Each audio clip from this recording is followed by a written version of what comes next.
First of all, thanks to everybody that came out. It was great to see Lane Stadium like that. It's pretty special, just like it was the last time we played at home. Obviously, we couldn't write a script any better in terms of honoring Coach Foster and his contributions to Virginia Tech and this program. Kids on both sides of the ball played their hearts out, and happy to get a victory over a very good and talented and explosive Wake Forest team.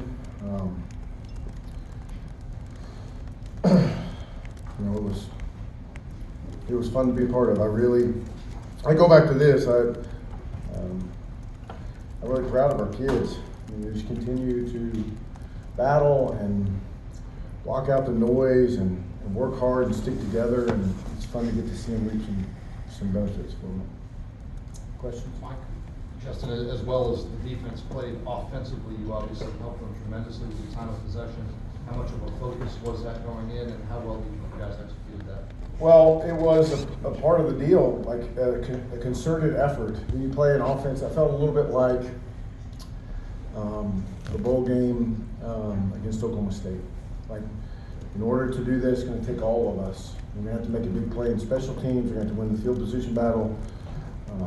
Offense is going to have to play a little bit of keep away. That doesn't mean you just run the ball into the line of scrimmage every play, but it's really important that offensively you convert on third downs, keep drives going. Maybe go for it on fourth down a few times to keep the ball, keep possession of the ball. It's harder for them to score, obviously, if they don't have the ball. So it was a team effort, and I was a little concerned in the first half. We were executing the plan but not scoring any points. 2 turnovers. The very first drive of the game, we couldn't have scripted it any better in terms of trying to take away the whole first quarter and only get 3 points there. After the drop snap was a little bit disappointing, but we kind of found a rhythm there and found a way to pull away there. With last week with Hendon, you said it was a tough decision. Was it easier this week? Did he show earlier, kind of in the week that he was ready? Can you kind of go into his week and how prepared you thought he was? He looked great from the start of the week.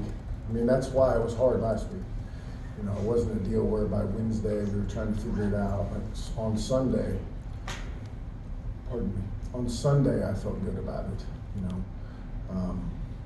And that's indicative of how close it was the week before. And did you feel he needed a few minutes to kind of get in rhythm with the passing game? Wasn't totally off, but seemed to really find a rhythm in that second half. Well, I was disappointed. We had a couple of easy completions that we chunked in the dirt there. One was early, one was later. I'm trying to remember back. I just, him settling down a little bit and being more effective, obviously was going to be important to our success. And there were a couple plays throughout the game that I'm sure, as there are with anyone, that we'd like to have back. And then I know this play might get lost, but Tavion Robinson seemed to kickstart things with that punt return. Grimsley seemed to have some trouble in the first half. Going to him in that moment, freshman, another time he shines. How big was that for you guys? It was huge, and I've been proud of both of those guys, but Tavion is a guy that in punt return that, quite honestly, in some of our earlier games, if we'd have gotten out to a little better lead, I would have tried to slide him in there. We were not afforded that early in the season against a couple of those other teams. So I wasn't able to get him in there for a warm-up rep, so to speak. And starting the second half, I just not upset with Hezzy at all, but just felt like Tavion's been there every single day, continuing to work, feeling comfortable. Let's put him back there and give him a shot. So he earned that opportunity. Hezzy didn't lose it. He earned that opportunity, and it wasn't. Justin, how important were those second half pressures that Bud brought that led to the interception by Crawford and Hollowfield? Sure, getting the ball turned over was obviously huge. There's 10 points there, especially since we had already, on the other side of the ball, turned the ball over twice. while we were moving the ball too. One was a big play to Wheatley, the other one was Hendon down there in the red zone.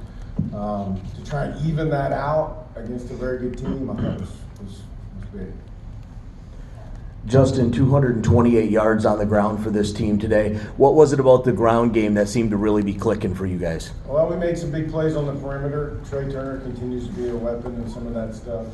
He had one really long run on the far sideline. Deshaun McLeese continues to be effective twice. I can think of off the top of my head. The ball got to the unblocked hat, and the unblocked hat did not make the tackle. It's been something that we've all talked, or I've talked about with y'all several times. Those are big plays. Having Keyshawn King back healthy was big too. He was productive when in there. It was kind of a group effort there. Having Hendon, we certainly don't want Hendon to carry the ball 30 times a game, but having a guy that can carry the ball a little bit too adds to the dimension to help the rushing attack.